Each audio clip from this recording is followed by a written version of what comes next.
اعوذ باللہ من الشیطان الرجیم بسم اللہ الرحمن الرحیم الحمدللہ رب العالمین الصلاة والسلام علی اشرف الانبیاء والمرسلین وعلی آلہ الطیبین طاہرین راکعین ساجدین ذہب اللہ عنہم الرجس ویطہرہم تطہیرا وعلی اصحابہ الذین رضی اللہ عنہم ورضوا عنہ وعلی اولیاء الکاملین الذین لا خوف علیہم ولا هم يحزنون اما بعد فاعوذ باللہ من الشیطان الرجیم بسم اللہ الرحمن الرحیم لقد من اللہ علی المؤمنین اذ بعث فیہم رسولا منہم یتلو علیہم آیاتہ ویزکیہم ویعلمہم الکتاب والحکمہ صدق اللہ مولانا العظیم وصدق رسولہ النبی الکریم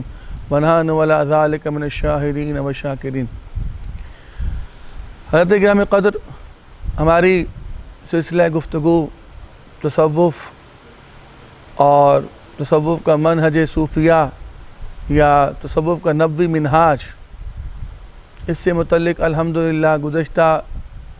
3 نشستوں میں گفتگو لفظ تصوف پر جاری رہی۔ آج اس سلسلہ گفتگو کا جو چوتھا عنوان ہے، یہ چوتھی نشست ہے، اس میں اس بارے میں گفتگو کرنے کا ارادہ ہے کہ مبادیات تصوف کہ تصوف کی ابتدا کیوں کر ہوئی اور اس کی ضرورت کیوں کر پیش آئی۔ حضرت گرامی قدر، جو آیہ کریمہ کی تلاوت کرنے کا شرف میں نے حاصل کیا، اللہ رب العزت ارشاد فرماتا ہے لقد من اللہ علی المؤمنین، بے شک میں نے مومنوں پر احسان کیا، اذ بعث فیہم رسولا منہم، کہ میں نے انہی میں سے ایک رسول کو ان کے درمیان مبعوث فرمایا، یتلو علیہم آیاتہ، جو ان پر آیات قرآنی تلاوت فرماتا ہے، ویزکیہم، اور ان کا تزکیہ نفوس کرتا ہے، ویعلمہم الکتاب والحکمہ، اور انہیں کتاب اور حکمت کی تعلیم عطا فرماتا ہے۔ اس آیہ کریمہ کے اندر اللہ رب العزت نے تاجدار کائنات ختم المرسلین حضور سید عالم صلی اللہ تعالی علیہ وسلم کے 4 فرائض، یہ 4 اوامر کو گنوایا ہے، جنہیں اوامر نبوت بھی کہتے ہیں، کہ نبی پر جو 4 امور فرض ہوتے ہیں، یا حضور اسلام پر جن 4 امور کو فرض فرما دیا گیا کہ جن کی ترویج و اشاعت میرے آقا کریم علیہ السلام نے فرمائی، ان میں جو پہلی صفت ہے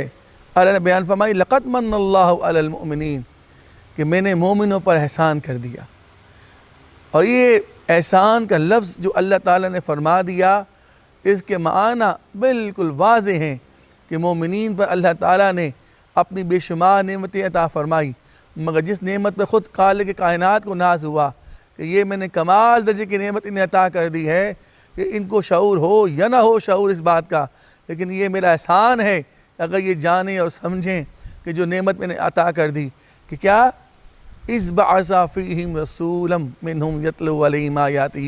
کہ میں نے انہی میں سے ایک رسول ان میں مبعوث کر دیا، یعنی انہی کے درمیان رہنے والی ایک شخصیت جس کو وہ جانتے تھے، جس کا بچپن، جس کا لڑکپن، جس کی جوانی، جس کی شادی، اس کے جمیع امور سے وہ تمام لوگ واقف تھے، اسی بندے کو میں نے رسول بنا کر ان کے درمیان مبعوث کر دیا، یعنی وہ ان کے ساتھ بالکل فیملیئر ہیں، وہ ان کے ایک ایک وقت کو جانتے ہیں، ان کی ایک ایک عادت کو جانتے ہیں، ان کے مزاج سے آشنا ہیں، اور رسول کریم صلی اللہ تعالیٰ علیہ وسلم اہلیان مکہ کے مزاج سے آشنا ہے، اور اہلیان مکہ تاجدار کائنات حضور ختم المرسلین صلی اللہ تعالیٰ علیہ وسلم کے مزاج سے آشنا ہے۔ یہ پہلی سے عطا فرما دی۔ پھر فرمایا یتلو علیہم آیاتہ، وہ ان پر اللہ تعالیٰ کی آیت تلاوت کرتے ہیں، یعنی رسول مقبول صلی اللہ تعالیٰ علیہ وسلم پر قرآن مجید کا نزول ہوتا، اور میرے آقا کریم علیہ السلام ان آیات کو کفار کے سامنے تلاوت فرماتے۔ ان آیات بینات کے اندر اللہ رب العزت کے کلام کے اندر جو ایک چاشنی اللہ نے رکھی تھی، جو ایک خوبصورتی رکھی تھی، اور جو اس کے کلام کے اندر ایک روب اور دبدبہ رکھا ہوا تھا، وہ کفار کے سامنے جب تلاوت کی جاتی تو ان کے دل دہل جایا کرتے تھے۔ قبول کرنا یا نہ کرنا یہ مشیت الہی پر معمور ہے، جسے اللہ چاہتا ہے ہدایت عطا فرماتا ہے، اور جو چاہتا ہے گمراہی عطا فرما دیتا ہے۔ یہ من جانب اللہ ہے، من یہد اللہ فہو المہتد، جسے اللہ ہدایت دے وہی ہدایت یافتہ ہے، اس کے علاوہ کوئی ہدایت نہیں پا سکتا تا وقت کہ میرے اللہ اسے ہدایت نہ دے دے۔ اگلی جو صفت گنوائی سرکار کی، فرمایا وَيُزَكِّيهِمْ، وہ ان کا تزکیہ نفوس کرتا ہے۔ دوستان عزیز وقار، ہماری آج کی پوری گفتگو کا محور یہ ایک لفظ بنتا ہے، وَيُزَكِّيهِمْ، تزکیہ نفوس کرنا۔ اللہ کے نبی کریم صلی اللہ علیہ وسلم کی ذات طیبہ کو دیکھیں تو آپ نے تزکیہ نفوس کس طریقے سے فرمایا، کس طریقے سے صحابہ کرام رضوان اللہ علیہ مجمعین کی ذوات مقدسہ کو تیار کیا، ان کے ظاہر کو تیار کیا، ان کے باطن کو تیار کیا، ان کو اعمال شرعیت پر کاربند فرمایا، اور ان کے دل کو اللہ تعالیٰ کی توحید پر اس حد تک کامل کر دیا کہ پھر اتنا یقین کامل میں آقا کو ہو گیا کہ آپ نے فرمایا کہ مجھے تم سے صحابہ اس بات کا کوئی ڈر نہیں ہے کہ تم میرے بعد شرک میں مبتلا ہو جاؤ گے۔ اس حد تک کامل یقین کے ساتھ میں آقا نے فرما دیا، اور تا قیامت حضور سید عالم صلی اللہ تعالی علیہ وسلم نے یہ مہر تصدیق کر دی کہ میری امت میں کبھی شرک نہیں آئے گا، وہ مشرک کبھی نہیں ہوگی۔ البتہ ہر قوم کا ایک فتنہ ہوتا ہے، فرمایا میری امت کا فتنہ مال ہے، وہ مال کے فتنے میں مبتلا ہو جائے گی، مال کی محبت کے اندر آ جائے گی۔ تو اس کا حل جو میرے آقا کریم علیہ السلام نے تجویز فرمایا، وہ علاج کیا ہے؟ وَيُزَكِّيهِمْ، ان کا تزکیہ نفوس کرنا۔ اب ہم دیکھتے ہیں حضور کے حیات طیبہ کے اندر کہ صحابہ کرام رضوان اللہ اجمعین آپ کی خدمت میں حاضر ہوتے، صحبت اقدس میں حاضر ہوتے۔ حضور اسلام جب تک مکہ المکرمہ میں رہے، میرے آقا کریم علیہ السلام نے وہاں پر ایک مرکز بنایا جسے دار ارقم کی حویلی کہتے ہیں، جو حضرت صحابی رسول تھے حضرت ارقم رضی اللہ تعالیٰ عنہ، ان کی حویلی میں سید عالم صلی اللہ تعالیٰ علیہ وسلم درس قائم کیا۔ صحابہ وہاں حاضر ہوتے، حضور قرآن مجید کی تلاوت فرماتے اور انہیں اللہ رب العزت کے احکامات سے آگاہ فرماتے۔ اور پھر جب تاجدار کائنات مدینہ منورہ پہنچے، اور وہاں پہنچ کر میرے آقا کریم علیہ السلام نے جو پہلا مرکز تعمیر فرمایا وہ مسجد نبوی صلی اللہ تعالی علیہ وسلم کہلائی۔ اس مسجد کے اندر ایک حصہ متعین فرما دیا، اور اس حصے کے اندر ان صحابہ کرام رضوان اللہ علیہ مجمعین کو متعین فرما دیا کہ جنہوں نے ظاہراً دنیا ترک کر دی تھی، جن کے نہ بیوی تھے نہ بچے تھے، جن کا نہ کھانا تھا نہ کمانا تھا، جن کی دنیا کے کوئی مشاغل نہیں تھے، اور وہ جماعت صحابہ کے درمیان جس نام سے موسوم ہوئی، اس جماعت کا نام اصحاب صفہ۔ میرے آقا کریم صلی اللہ علیہ وسلم نے تجویز فرمایا کہ صفہ ایک چبوترا بنوایا حضور سید عالم صلی اللہ تعالی وسلم نے مسجد نبوی کے اندر، اس پر وہ جماعت رہتی، اور آقا کریم صلی اللہ علیہ وسلم اس جماعت کو صبح و شام اپنے وجود مسعود کے ساتھ صحبت عطا فرماتے، ان کی تجویز فرماتے، ان کی تربیت فرماتے، ان کے ظاہر کو مزین فرماتے، ان کے باطن کو مزین فرماتے، جن کی تعداد کم و بیش 70 سے لے کر 400 تک بیان کی جاتی ہے کہ وہ اصحاب صفہ تھے کہ جن کے دنیاوی کوئی مشاغل نہیں تھے، نہ وہ بازار میں نکل کے کھانے کمانے کے لیے جاتے، نہ وہ روزگار رکھتے تھے، نہ وہ گھر رکھتے تھے، نہ اولاد رکھتے تھے، نہ بیوی رکھتے تھے، نہ بچے رکھتے تھے، کوئی دنیاوی مشاغل ان اصحاب صفہ کے نہ تھے۔ ان کا کام صرف ایک تھا کہ وہ وہاں بیٹھے حضور اسلام کی صحبت اقدس میں رہیں۔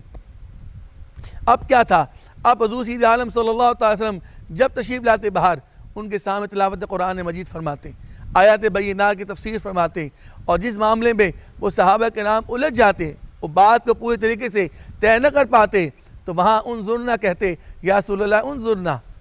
آپ ہمارے پر نظر کرم فرمائیے، نظر عنایت کیجئے ہمارے اوپر، تاکہ یہ بات ہماری دوبارہ وضاحت فرما دے، ہمارے عقلیں اور فہم اور شعور اس بات کو طے نہیں کر فرما رہے۔ یہ صحبت کا پہلا اصول کہ اپنے پاس رکھنا، بٹھانا، اعمال صالحہ سکھانا، اور سکھا کر ہر چیز ان کے سامنے کھول کھول کر بیان کر دینا، تاکہ وہ پورے طریقے سے ان تمام مطالب مفاہیم سے آگاہ ہو جائیں، اور مطالب مفاہیم سے آگاہ ہونے کے بعد جب بات کا وقت آئے تو لوگوں کے سامنے جب بیان کرنے لگے تو ایک ایک چیز کھول کھول کر بیان کر دیں۔ قربان جائیے، میں یہاں ایک چھوٹی سی بات بیان کروں۔ حضور سیدنا ابو ہریرہ رضی اللہ تعالیٰ عنہ کے حدیث مبارکہ میں بیان ہوتا ہے کہ آپ نے حدیث مبارکہ بیان کی، حضور اسلام فرماتے ہیں کہ جب آخری بندہ جہنم سے نکالا جائے گا اور نکال کے جنت کی طرف لیا جائے گا، اس کے احوال کو حضور سید عالم صلی اللہ تعالی وسلم نے بیان کیا۔ میرے آقا کریم علیہ السلام نے ارشاد فرمایا کہ اس بندے کا حال یہ ہوگا کہ اس کا منہ جہنم کی طرف ہوگا، وہ جہنم سے اس کا منہ پھیرا جائے گا، وہ کہے میرے مولا مجھے اور آگے کر دے، میرے اللہ اس کو مقام برزخ پہ لے کر آئے گا، وہ کہے گا مجھے اللہ اور آگے لے جا، اللہ اسے فرمائے گا بندے تجھے جہنم سے نکالا، تیرا رخ میں نے جنت کی طرف پھیر دیا، میں تجھے مقام برزخ تک لے کر آ گیا، اور تیری کوئی خواہشات کی حد ہی کوئی نہیں ہے، خواہشات تو بیان پہ بیان کی جا رہا ہے، ہر خواہش تیری آگے سے بڑھ کر آتی ہے۔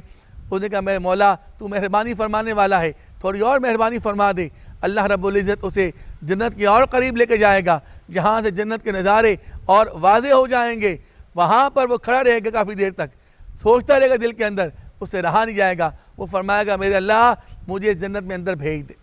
ان نعمتوں پر جنت میں بھیج دے۔ میرا اللہ اسے کہے گا بندے تو انتہائی ناشکرا ہے، تو جہنم سے نکالا، جہنم سے رخ کو پھیرا، برزخ میں لے کر آیا، جنت کے قریب لے کر آیا، پر تیری خواہشات ختم ہونے والی نہیں ہیں۔ وہاں اس موقع پر وہ بندہ کہے گا میرے مولا میں نہیں چاہتا کہ میرا شمار تیرے محروم کی ہوئے بندوں میں ہو جائے، اللہ اس پہ راضی ہو جائے گا اور اللہ سے جنت بھیج دے گا۔ اس مقام پر آ کر جب وہ آخری خواہش کرتا ہے تو وہاں پہ وہ صحابی ہنس دیتے ہیں، بے اختیار مسکراتے ہیں اور کھلکھلا کے ہنس کے وہ بات کرتے ہیں۔ تو جو ان کے متبعین اتباع صحابہ بیٹھے ہوئے تھے انہوں نے عرض کیا اے صحابی رسول صلی اللہ تعالی علیہ وسلم آپ یہاں آ کے مسکرائے کیوں، ہنسے کیوں؟ تو فرمانے لگے جب میرے آقا کریم علیہ السلام حدیث کے اس حصے میں پہنچے تھے، حضور اسلام جب حصہ بیان کیا آقا کھلکھلا کے ہنس دیے، تو ہم نے یہ سوال کیا کہ یا رسول اللہ آپ کیوں ہنسے؟ میں اللہ بھی ایسی ہنسے گا،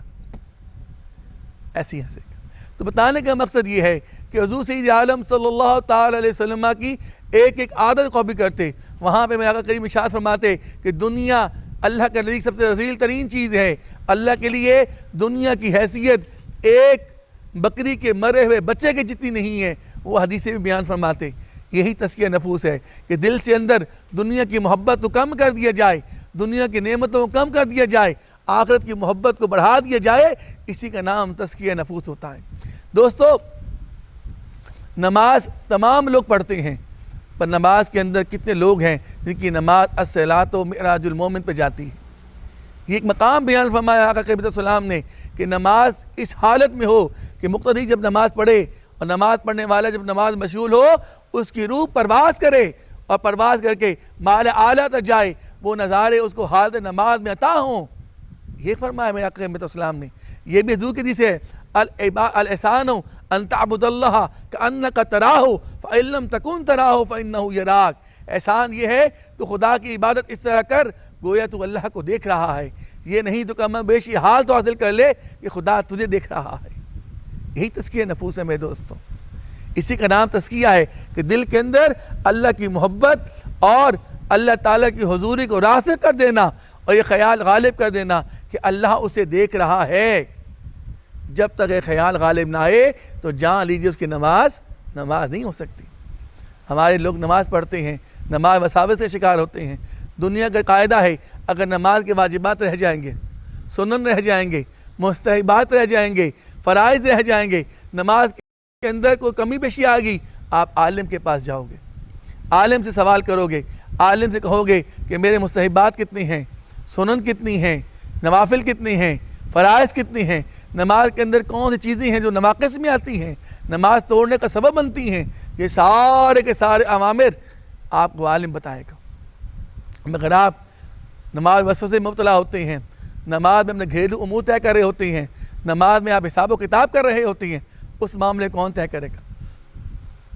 قربان جائیے، یہاں ایک چھوٹا سا واقعہ بلکہ ایک لطیفے کے طور پر سنانا چاہوں گا۔ حضرت امام محمد غزالی رحمۃ اللہ تعالیٰ علیہ اپنے دور کے بہت بڑے فقیہ تھے، اور آپ کے بھائی احمد غزالی رحمۃ اللہ تعالیٰ علیہ بہت بڑے صوفی اللہ والے اور ولی اللہ تھے۔ دونوں بھائیوں کے مزاج میں فرق تھا، اور آپ کی جو والدہ محترمہ تھیں وہ بھی اپنے زمانے کی بہت کامل ولیہ تھی۔ تو حضرت امام غزالی رحمہ اللہ تعالیٰ علیہ نے اپنی والدہ سے کہا کہ احمد جو ہے یہ میرے پیچھے نماز نہیں پڑھتا، لوگ مجھے طعنہ دیتے ہیں کہ سارا بغداد شہر آپ کے پیچھے نماز پڑھتا ہے، مگر آپ کا اپنا سگا بھائی آپ کے پیچھے نماز پڑھنے کو تیار نہیں ہے۔ تو یہ بات میری طعنہ بن جاتی ہے، والدہ آپ اسے کہیں کہ یہ میرے پیچھے نماز پڑھا کریں۔ اس والدہ صاحبہ نے فرمایا احمد تم نماز محمد غزالی کے پیچھے پڑھا کرو، غزالی کے پیچھے پڑھا کرو۔ حضرت امام احمد رحمہ اللہ تعالیٰ علیہ امام محمد غزالی رحمہ اللہ تعالیٰ علیہ کے پیچھے نماز کی نیت باندھتے ہیں، اقتدا کرتے ہیں اور دوران نماز توڑ کر بھاگ جاتے ہیں۔ اذا امام غزالی رحمۃ اللہ تعالیٰ علیہ دوڑتے ہوئے گھر آتے ہیں اور آگے اپنی والدہ سے کہتے ہیں کہ والدہ آج احمد نے حد کر دی، نماز کے اندر آیا، نماز کی نیت کی، مگر دوران نماز توڑ کر وہ گھر چلا گیا۔ آپ کی والدہ ماجدہ نے حضرت احمد غزالی رحمہ اللہ تعالیٰ علیہ کو بلایا اور فرمایا کہ احمد تم نے غزالی کے پیچھے نماز کی نیت کی، نماز پڑھی اور دوران نماز توڑ کے تم گھر چلے گئے، کیوں کیا تم نے ایسا؟ عرض کرنے لگے اماں جان میں ایسے امام کے پیچھے کیا نماز پڑھوں جو کہ نماز کے دوران فقہ کے مسائل حل کرتا ہے، فقہ کے مسائل کو نماز کے دوران حل کر رہا ہوتا ہے، ایسے امام کے پیچھے میں کیا نماز پڑھوں؟ والدہ ماجدہ کا ماد ولیہ تھیں، صاحب حال خاتون تھیں، انہوں نے تربیت فرمانے کے لیے جملہ ارشاد فرمایا، وہی حاصل کلام ہے۔ فرمانے لگی اللہ کی دین، ایک بیٹا نماز کے دوران فقہ کے مسائل حل کرتا ہے اور دوسرا بیٹا اس کی جاسوسی کرتا ہے، اس کے حال کو دیکھتا ہے، خدا کی نماز دونوں نہیں پڑھتے، دونوں کی نماز اللہ کی نہیں ہے۔ تو یہ بات کہ انسان کے دل میں وساوس آ جائیں، انسان کے دل کے اندر خیالات توہمات آ جائیں، نماز کے اندر اس کا ذہن بھٹکتا پھرے، اس حالت میں وہ کس کے پاس جائے گا؟ تو لوگوں یہ مسائل تزکیے کے ساتھ حل ہوتے ہیں، ایک مسلسل عمل کے ساتھ حل ہوتے ہیں، اس کے بعد جا کے انسان کے اندر وہ شعور بیدار ہوتا ہے کہ اسے یہ معلوم ہوتا ہے کہ نماز صلاۃ المؤمن، یہ صلاۃ المعراج جسے کہتے ہیں، وہ کیسے بنتی ہے۔ میرے آقا کریم صلی اللہ علیہ وسلم نے تزکیہ کا طریقہ کار ارشاد فرما دیا کہ کچھ گروہ کو اپنے ساتھ جوڑ لیا، اس گروہ کی تعلیم و تربیت فرمائی، اس گروہ کے ہر چیز کو دیکھا، اس کے رزق کو اپنے ذمے لے لیا، ان کا کھانا پینا اٹھنا بیٹھنا حضور اسلام کے ساتھ تھا، ان کے شب و روز حضور اسلام کے ساتھ تھے، ان کا دنیا میں کسی سے کوئی تعلق نہیں تھا، دنیا کے کسی کام میں ان کا کوئی انٹرسٹ نہیں تھا، دنیا کے لیے ان کا کوئی نہیں تھا۔ اگر ان میں سے کوئی شادی کر لیتا تو وہ اصحاب صفہ کے فہرست سے نکال دیا جاتا، وہ اپنا گھر بناتا اور گھر میں اپنے بیوی بچوں کے ساتھ رہتا۔ تو معلوم یہ ہوا کہ وہ ایک گروہ ترتیب دیا حضور اسلام کی ذات اقدس کے اندر، اس گروہ کے اندر حضور اسلام نے وہ ساری صفات پیدا کر دی جو تزکیۃ النفوس کہلاتی، انہیں بالکل تیار کرا کر اور بالکل بنا سوار کر میرا آقا کریم صلی اللہ علیہ وسلم نے ان کو آگے متعین فرما دیا۔ دوستان ذی وقار، یہی صوفیزم کی ابتدا بنتی ہے، یہی طریقہ کار صوفیاء کا بنتا ہے کہ صوفیاء کے ہاں بھی یہی طریقہ کار اختیار کیا گیا کہ ان کے دور اقدس کے اندر انہوں نے ایک جماعت کو تیار کرتے، کچھ اصحاب کو، کچھ لوگوں کو اپنے قریب کر لیتے، وہ اپنی مسجدیں بناتے، ان مسجدوں میں اللہ اللہ کرتے، 5 ٹائم کی باجماعت نماز پڑھتے، ان کے رزق کا انتظام کرتے اور کوشش کرتے کامل حلال رزق ان کے اندر پہنچے، کہ فرمایا کرتے بغیر عقل حلال اور صدق مقال کے کوئی بندہ فقیر نہیں بنتا، اللہ کا ولی نہیں بنتا۔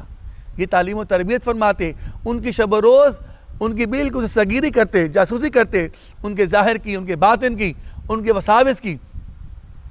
قربان جائیے، حضور السلام کی صحبت اقدس میں ایک صحابی آئے، اس کے دل کے اندر وسوسہ آ گیا، کوئی واہمہ آ گیا، میرے آقا کریم صلی اللہ علیہ وسلم نے سینے پہ ہاتھ مارا، فرمایا دع ما فی قلبک، جو تیرے سینے میں وسوسہ آ گیا ہے اسے باہر نکال دے۔ یہ تربیت ہے حضور، یہی تربیت ہے جو حضور اسلام نے فرمائی صحابہ کی، اور یہی تربیت ہے جو صحابہ سے آگے نفوذ قدسیہ حضرات و صوفیہ تک پہنچی، اسی تزکیۃ النفوس کہتے ہیں، اور اس کی ابتدا خود میرے آقا کریم صلی اللہ علیہ وسلم نے فرمائی اور آگے کر دیا۔ اب فی زمانہ اس بات میں بحث شروع ہو جاتی ہے کہ صوفی کا لفظ تو استعمال ہی نہیں ہوا، نہ صحابہ نے استعمال کیا، نہ پہلی صدی ہجری میں آیا، نہ دوسری صدی ہجری میں آیا، فلاں نے کہا تو وہ روایت ضعیف ہے، فلاں کہہ رہا ہے تو وہ روایت ٹھیک نہیں ہے، فلاں کا راوی ٹھیک نہیں ہے۔ اللہ کے بندوں، طریقہ کار پر گفتگو ہوتی ہے، معاملات پر گفتگو ہوتی ہے۔ آپ کہیں کہ یہ عمل خلاف شریعت ہے،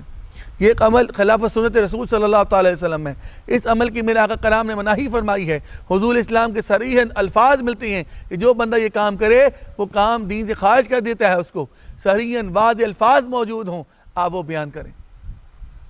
لیکن اعتراض کسی تک کا ہو، کسی معیار کا ہو تو جواب بھی دیا جائے۔ جب اعتراض کوئی تک ہی نہ بنتی ہو، کوئی معیار ہی نہ بنتا ہو تو اس کا بندہ جواب کیا دے؟ خیر، اپنے موضوع کے متعلق میں عرض کروں کہ مبادی تصوف کے متعلق جو تمام صوفیاء کرام متفق ہیں، اور خاص طور پر شیخ شہاب الدین عمر سہروردی رحمہ اللہ تعالی علیہ عوارف المعارف کے اندر، حضرت ملا عبد الرحمن جامی نفحات الانس کے اندر اس واقعے پر متفق ہیں۔ وہ واقعہ یہ ہے کہ اسلام کے اندر صوفیزم کی ابتدا جو ہوئی وہ دور حضرت امام علیہ السلام میں ہو چکی تھی۔ حضور اسلام نے تربیت کا ایک ماحول، تربیت کا ایک ضابطہ، تربیت کا ایک طریقہ متعین فرما دیا۔ حضرت صوفیہ نے اس کو لے لیا اور بعد کے ادوار میں اسی طریقہ منہج کو بنایا، لیکن وہ پہلی شخصیت جو بطور صوفی کے مشہور ہوئے ان کا نام ابو ہاشم صوفی کہتا ہے۔ بعض مستشرقین کے ہاں ایک اور نام جابر بن حیان الصوفی کا بھی آتا ہے کہ پہلے صوفی جابر بن حیان تھے جو کہ مشرباً شیعہ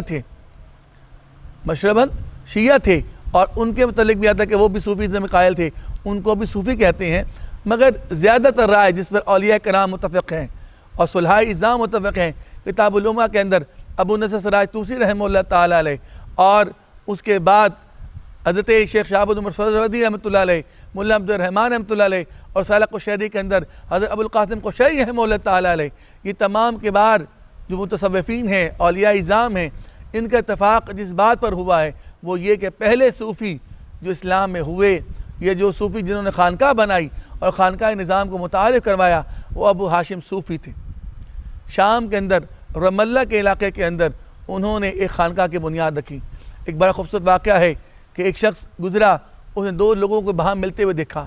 انتہائی محبت سے ملے، ایک دوسرے کے ساتھ بات کی۔ ان دونوں کی گدری کے اندر کچھ سوکھی روٹی کے ٹکڑے پڑے ہوئے تھے، دونوں نے اپنے ٹکڑے ایکسچینج کر دیے،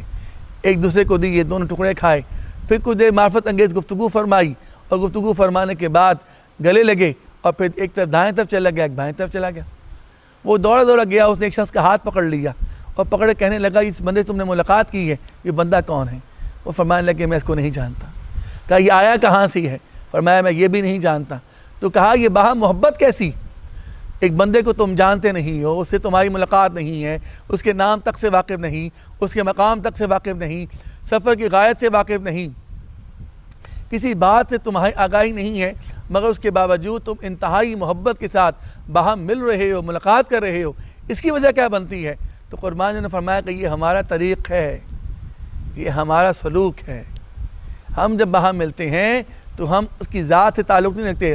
ہم ایک دوسرے کے ساتھ بیٹھ کر اللہ تعالیٰ کی محبت ایکسچینج کرتے ہیں۔ وہ اپنی محبت بیان کرتا ہے، میں اپنی محبت بیان کرتا ہوں، وہ اپنی معرفت بیان کرتا ہے، میں اپنی معرفت بیان کرتا ہوں، وہ اپنے احوال کو بیان کرتا ہے، میں اپنے احوال کو بیان کرتا ہوں۔ ہم دونوں نے بیان کر دیا، اللہ رب العزت نے مجھ پر یہ مہربانی فرمائی، مجھے یہ کرم عطا کیا، یہ مجھ پہ احسان کیا، میں نے یہ بیان کر دیا کہ مجھ پہ میرے اللہ کا یہ احسان ہوا، مجھ پہ میرے اللہ کا یہ کرم ہوا، یہ مہربانی عطا ہوئی، میرا اللہ مجھ پہ اتنا مہربان ہے۔ انہوں نے کہا مجھ پہ اتنا مہربان ہے، مہربان تو میرا خدا اپنی ساری مخلوق پر ہے، ہر بندہ اس پہ نازا ہے کہ میرا اللہ اس پہ بڑا مہربان ہے۔ تو صوفیہ کا یہی طریق رہا۔ وہ شخص بڑا خوش ہوا یہ بات سن کر، کہنے لگا اے شخص میں چاہتا ہوں تم لوگوں کے ملنے کے لیے، بیٹھنے کے لیے، اور کہ ایک مقام متعین ہو جس مقام پر تم لوگ اکٹھے ہو جاؤ، بیٹھا کرو، بات چیت کیا کرو۔ یہ کہہ کہ اس نے ایک حویلی بنا دی،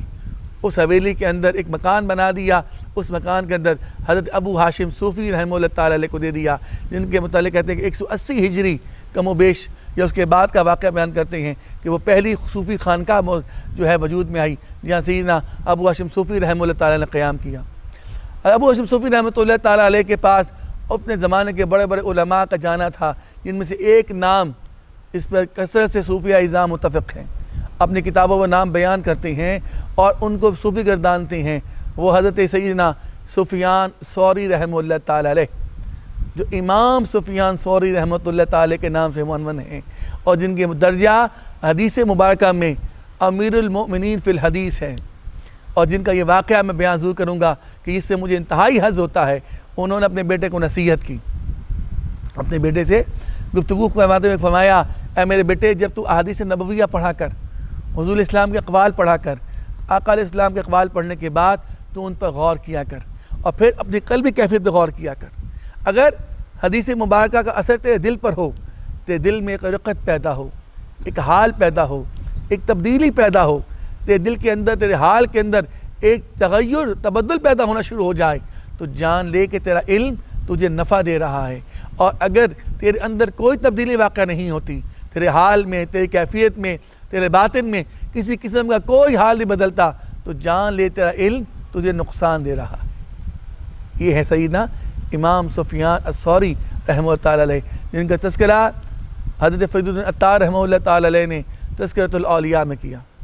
جن کا تذکرہ حضرت شیخ شہاب الدین عمر سہروردی رحمہ اللہ تعالیٰ علیہ نے عوارف المعارف میں کیا۔ یہ تمام صوفی حضرت سفیان ثوری رحمۃ اللہ تعالیٰ علیہ کو ولی صوفی گردانتے تھے، اور یہ واقعہ برملا بیان کرتے ہیں کہ ایک روز سفیان رحمہ اللہ تعالیٰ علیہ نے مسجد میں دائیں کے بجائے بایاں پاؤں رکھ دیا۔ اس زمانے کا نام ابو سفیان رحمہ اللہ تعالیٰ نام تھا ان کا، لیکن جب انہوں نے اپنا دائیں کے بایاں پاؤں رکھا، غیر سے ندا آئی انت سور، آپ سور ہو جب بایاں پاؤں رکھتے ہو دائیں پاؤں کی جگہ؟ وہ نام، وہ ندا اتنی پسند آئی، اپنے نام کے ساتھ سوری نام لگوا دیا۔ یہ صوفیاء کا کام ہوتا ہے، اولیاء اعظام، کہ جس نام سے میرے رب نے مجھے پکارا ہے، غیب سے ندا دی ہے، وہی نام میرا نام بنتا ہے۔ یہ واقعہ تذکرۃ الاولیاء کے اندر حضرت شیخ فرید الدین عطار رحمہ اللہ تعالیٰ علیہ نے بیان فرمایا۔ آمدن برسر مطلب کہ اس کے بعد حضرت ابو ہاشم صوفی رحمہ اللہ تعالیٰ علیہ، آپ کی خانقاہ جب وجود میں آ گئی تو اب ایک خانقاہ نظام بن گیا۔ اس خانقاہ نظام کے اندر صوفیاء نے مختلف خانقاہیں بنائی۔ دوسری خانقاہ کے متعلق جو احوال بیان کی جاتے ہیں وہ حضرت ابو رقاق رحمہ اللہ تعالیٰ علیہ، ابو علی وقاق رحمۃ اللہ تعالیٰ علیہ، جو کہ حضرت ابو القاسم قشیری رحمہ اللہ تعالیٰ علیہ کے پیر و مرشد تھے، اور ان کو وہ استاد کہا کرتے تھے کہ استاد ابو علی وقاق رحمہ اللہ تعالیٰ علیہ، ان کے واقعات بیان ہوتے ہیں کہ وہ جب ان کا قیام خراسان کے اندر قیام ان کا موجود تھا، ایک دن ان کے خواب میں میرے آقا کریم صلی اللہ علیہ وسلم تشریف لائے اور فرمایا وقاق تم ایک مقام بناؤ، ایک جگہ بناؤ جہاں پر اللہ تعالیٰ سے محبت کرنے والے لوگ اکٹھے ہوا کریں گے، وہاں آ کے بیٹھا کریں گے، وہاں بیٹھ کے وہ اپنے رب کو یاد کیا کریں گے۔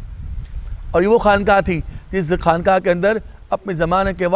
صوفیاء کرام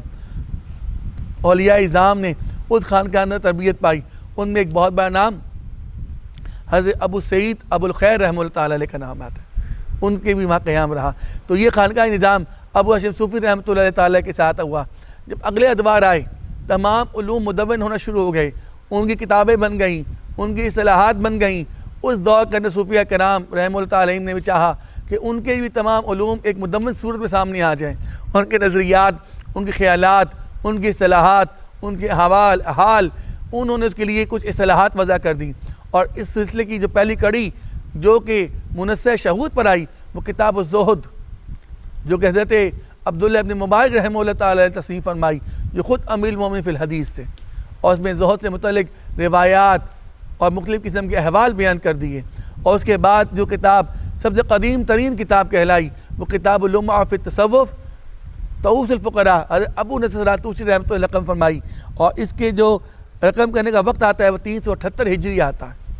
378 ہجری کا رقم کی۔ پھر التعارف لمذہب اہل تصوف ابو بکر کلابازی رحمہ اللہ تعالیٰ نے تصنیف فرمائی 380 ہجری کے اندر۔ پھر قوت القلوب ابو طالب مقی رحمہ اللہ تعالیٰ علیہ وہ 386 ہجری میں ہوئی۔ پھر طبقات صوفیہ عبد الرحمن السلمی رحمہ اللہ تعالیٰ علیہ 412 ہجری کے اندر، اور پھر رسالہ قشیری ابو القاسم قشیری 465 ہجری کے اندر، اور پھر کشف المحجوب از علی بن عثمان الحجویری المعروف دادا گنج بخش رحمہ اللہ تعالیٰ علیہ وہ 470 ہجری کے اندر، اور پھر تذکرۃ الاولیاء فرید العطار رحمۃ اللہ علیہ 620 ہجری کے اندر۔ اس طریقے سے لگاتار کتب تصنیف ہوتی رہی، احوال آتے گئے، معاملات آتے گئے۔ صوفیاء نے باقاعدہ کتابوں کی تدوین شروع کر دی، کتابیں لکھیں، اپنے احوال لکھے، واقعات لکھے، پھر اصطلاحات متعین کی، اور پھر باقاعدہ صوفیزم ایک مذہب کے طور پر سامنے آنا شروع ہو گیا۔ یہ بات بھی برحق ہے کہ میں یہ نہیں کہتا کہ صوفیاء کے سارے اعمال صحیح ہیں، انہوں نے ہر چیز بالکل بے عینی کر دی، نہیں، جس طبقے کے اندر جائیں وہاں صحیح اور غلط ہر دو طرح کے لوگ آنا شروع ہوتے ہیں۔ ابتدائی دور کے اندر صوفیاء نے اپنی پہچان صوف کا لباس یعنی اونی لباس بنایا، یعنی بھیڑ کی کھال یا بھیڑ کی اون کا لباس پہنا شروع کر دیا۔ وہ بھی تھی امام اعظم رحمۃ اللہ تعالیٰ علیہ نے پہنا، اس کے علاوہ اپنے زمانے کے اور بڑے بڑے کے بعد صوفیاء کرام رضوان اللہ مجمعین انہوں نے پہنا۔ لیکن بعد کے ادوار کے اندر کچھ دنیا پرستوں نے دیکھا کہ صوفیاء قدر و منزلت بڑھ گئی ہے،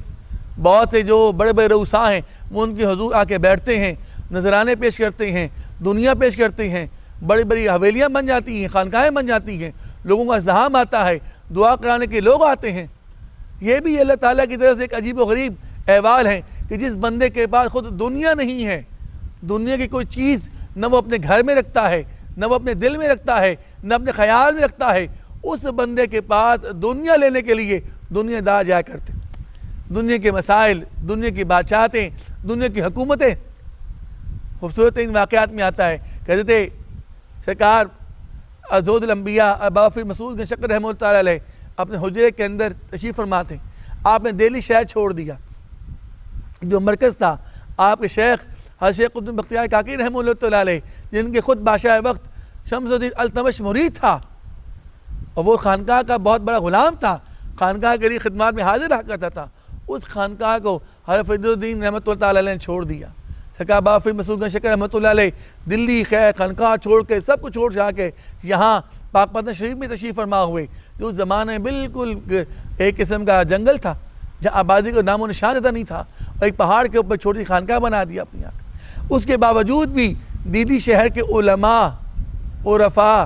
امراء وہ سارے یہاں آ کر حضور کے بابا فرید مسعود گنج شکر رحمۃ اللہ علیہ کے حضور زام طے کرتے۔ مشہور واقعہ ہے غیاث الدین بلبن جو زمانے میں بادشاہ کا بہت بڑا نوکر تھا، وہ آ کے سرکار بابا فرید مسعود گنج شکر رحمۃ اللہ کے سامنے ہاتھ دبانے کھڑا ہوا تھا۔ آپ نے اس کا حال دیکھا، فرمایا تمہارے دل کے اندر جو خواہش موجود ہے میں وہ جانتا ہوں، اللہ تعالیٰ تمہاری خواہش پوری فرمائے گا، تمہیں بادشاہ عطا ہوگی۔ اور وہ یہ بادشاہ لے کے یہاں چلا گیا، اور رات کا وقت ہوا تو حضور سیدنا نظام الدین اولیاء عزیز البخش رحمہ اللہ تعالیٰ علیہ آپ تشریف لائے، اور آپ نے خدمت میں حاضر ہوئے۔ نظام الدین تمہیں ہم دلی کی ولایت عطا کرتے ہیں، تم دلی کی شاہ ولایت ہو، اور لکھ کے بھیج دیا، یعنی قربان جائیے دلی کی ظاہری حکومت اور دلی کی باطنی حکومت دونوں میرے آقا حضرت سرکار بابا فرید مسعود گنج شکر رحمۃ اللہ علیہ نے عطا فرما دی، ایک رات میں دے دی۔ تو بتا یہ رہا تھا کہ وہ لوگ جو دنیا سے کنار کش تھے، انہی کے پاس آ کے لوگ دنیا لینے کے لیے آتے، دنیا کی حکومتیں لینے کے لیے آتے، دنیا کی بادشاہتیں لینے کے لیے آتے، اور وہ عطا فرماتے۔ دینے والی ذات اللہ کی ہے، عطا کرنے والی ذات اللہ تعالیٰ کی ہے، لیکن وہ اپنے بندوں کے سر صحرا سجاتا ہے۔ یہ اس کی شان ہے کہ وہ اپنی ذات کی طرف سے عطا کرتا ہے، مگر اپنے بندوں کو، اپنے پیاروں کو ان کا مطمع نظر بنا دیتا ہے، مرکز نگاہ بناتا ہے، محور نگاہ بناتا ہے۔ لوگ ان کے حضور حاضر ہو کر وہ تمام کی تمام فریاد کرتے ہیں، اللہ پوری کرتا ہے۔ پوری کرنے والی ذات اللہ کی، عطا کرنے والی ذات اللہ کی، مہربانی فرمانے والی ذات اللہ کی، لیکن یہ بھی برحق ہے کہ دل میں خیال پیدا کرنے والے اللہ ہے، کسی بندے کے پاس بھیجنے والا اللہ ہے، اس بندے کو دعا کا خیال ڈالنے والا اللہ ہے، اس دعا کو قبول کرنے والا اللہ ہے۔ یہ ساری باتیں ماننی پڑیں گی۔ اگر آپ ایک بات تسلیم کر لیں تو دوسری بھی مانیں کہ دل میں خیال کون ڈالا اس بندے کے کہ جاؤ اس ولی کے پاس اور جا کے وہاں فریاد کرو، وہ بھی اللہ ہی ہے۔ اس بندے کے پاس جو بھیج کرنے والا ہے وہ بھی اللہ ہے، اسباب مہیا کرنے والا وہ بھی اللہ ہے، اور اس بندے کی قبولیت پیدا کرنے والا بھی اللہ ہے، ہاتھ کو اٹھانے والا بھی اللہ ہے۔ وہ سارے مداج اللہ کرنے والا ہے۔ بندے کے پاس کیا ہے؟ وہ تو صرف عرض کرنے والا ہے، عاجز ہے، اللہ کے حضور میں عرض کرتا ہے۔ تو لوگ آنا شروع ہو گئے، تو جب لوگوں نے کثرت کری صوفیاء کے پاس آنے کے لیے، اس احوال کے اندر پھر صوفیاء نے صوف کا لباس تر کر دیا، طریقہ کار بدل دیا، مگر اس ظاہر پرست لوگوں نے اس کو طے کرنے کے لیے اس کو آگے بڑھا لیا، اپنی اوپر کر لیا، اور پھر اس طریقے سے کیا ہوا؟ صوفیاء بدنام ہونا شروع ہو گئے۔ لوگوں نے کہا کہ یہ تو دنیا طلب ہیں، یہ ظاہر پرست ہیں، یہ کیسے کام کر رہے ہیں؟ صوفیاء نے اپنے لباس کو چینج کر دیا، اب وہ خوبصورت لباس پہننا شروع ہو گئے۔ حضرت شیخ حسن بصری رحمہ اللہ تعالیٰ علیہ جو امام المحدثین ہیں، جو کبار خیر تابعین میں آتے ہیں، خوبصورت تابعین میں سے ہیں، آپ نے اپنے دور اقدس کے اندر صوف کے لباس کو ناپسند فرمایا کرتے تھے۔ اس کی وجہ محض یہ تھی کہ صوف کے لباس کو دنیا داروں نے دنیا کے حصول کا ذریعہ بنا لیا تھا، تصوف کو بدنام کر رہے تھے۔ آپ زندگی بھر خوبصورت سفید لباس زیبتاً فرماتے، اور یہ بات بالکل برحق ہے کہ تصوف کے تمام سلاسل حضرت علی المرتضیٰ کرم اللہ وجہ الکریم کے بعد امام حسن بصری رحمہ اللہ تعالی سے جاری ہوئے،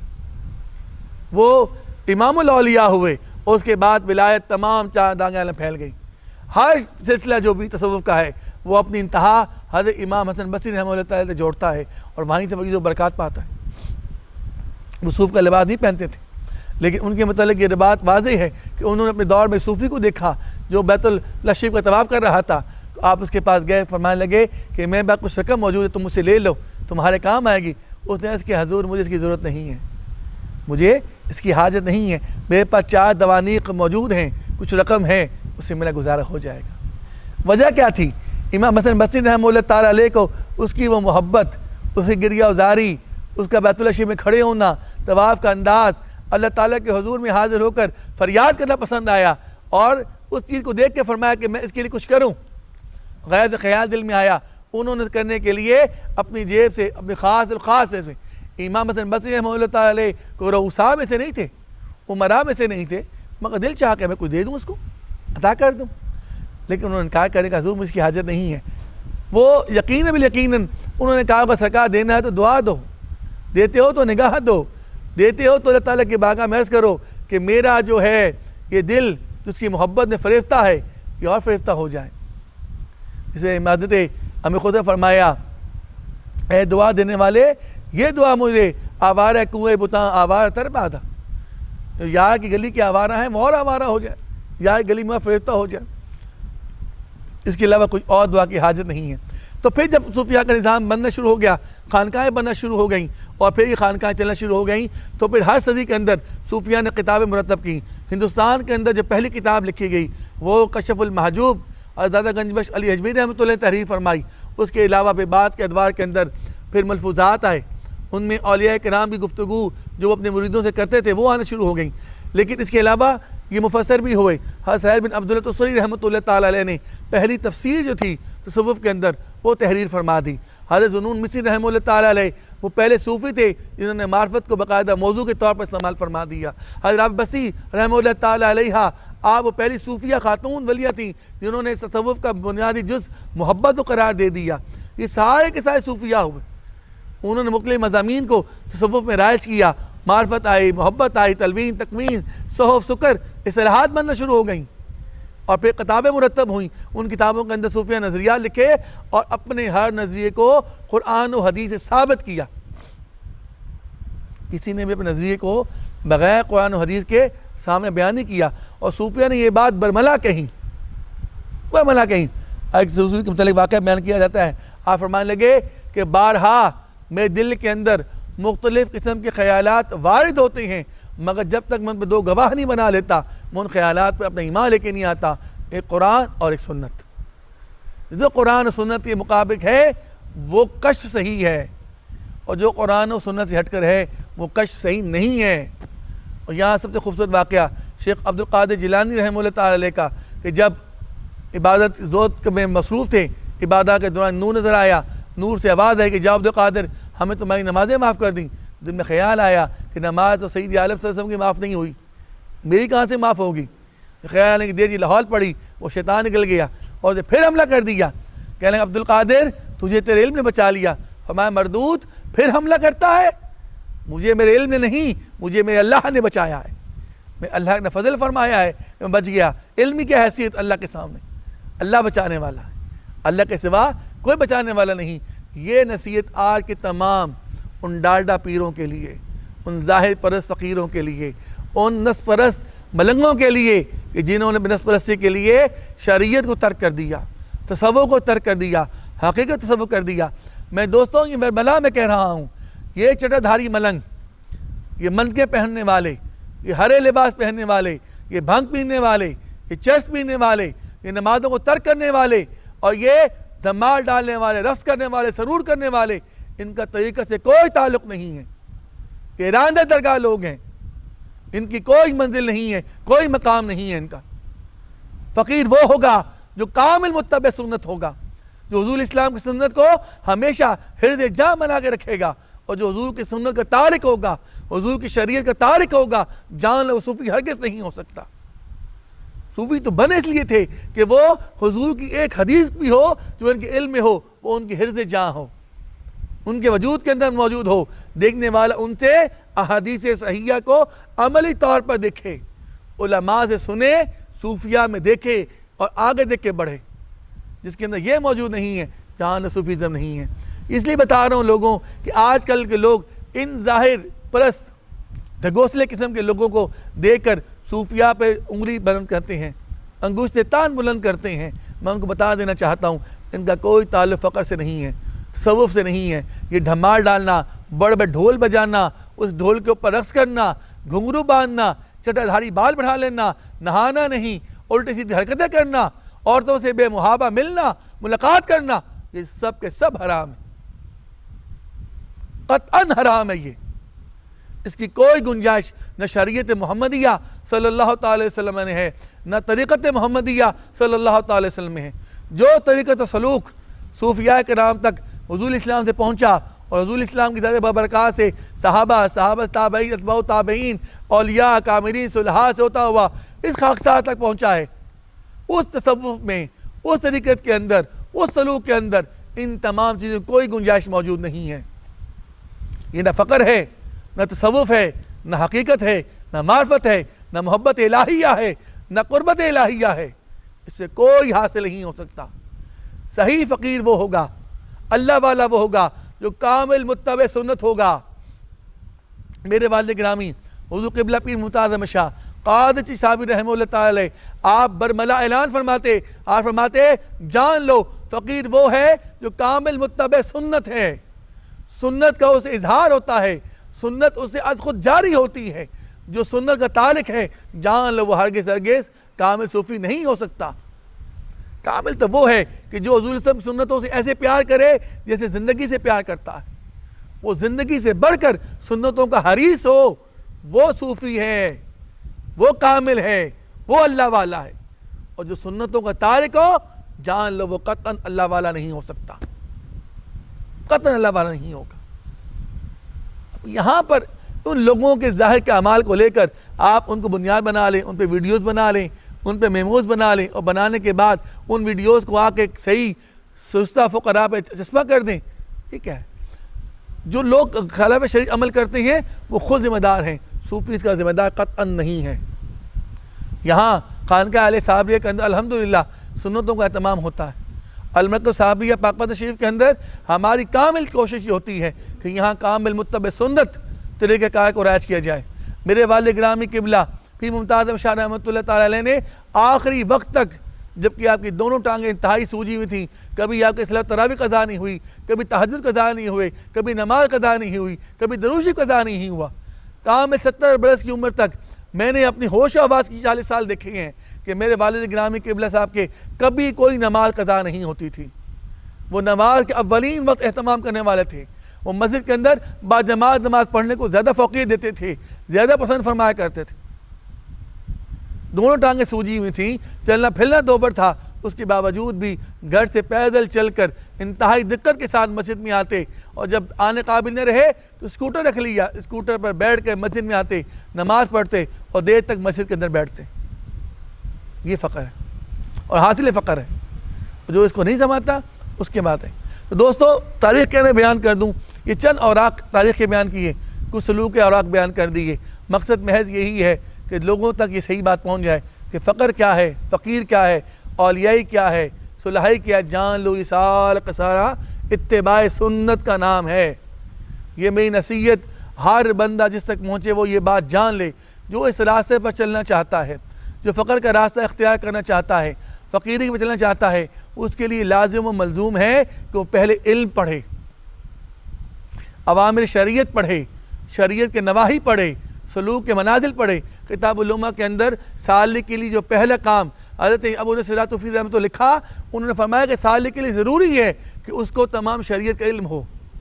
وہ شریعت کے عوام میں نواہی سے واقف ہو کامل طور پر. اور خود میرے والد گرامی پیر ممتاز احمد شاہ رحمۃ اللہ تعالی علیہ جب کسی کو مرید فرماتے اس کو پہلے جو ہے نا رکن الدین تعلیم فرماتے کہ جاؤ کتاب رکن الدین لے کر آؤ، اس کے اندر وضو کے، استنجے کے، غسل کے مسائل پڑھو. ان مسائل کو پڑھنے کے بعد اس کو اپنے طور پر لاگو کرو. یہ پہلے سکھایا کرتے تھے. یہ صوفیہ کی سنت رہی ہے، یہی صوفیہ کا طریق ہے. باقی جن لوگوں کو ہدایت نصیب ہے انہیں ہدایت اللہ تعالیٰ دینے والا ہے. اس کے بعد بھی کوئی معترضین اعتراض وارد کرتے ہیں تو وہ جانے، ان کا خدا جانے. میرا آخری دعا اللہ تعالیٰ ہمیں صحیح بات سمجھنے کی، صحیح بات بیان کرنے کی اور صحیح بات پر عمل پیرانے کی توفیق مرحمت فرمائے. وآخر دعوانا الحمدللہ رب العالمین.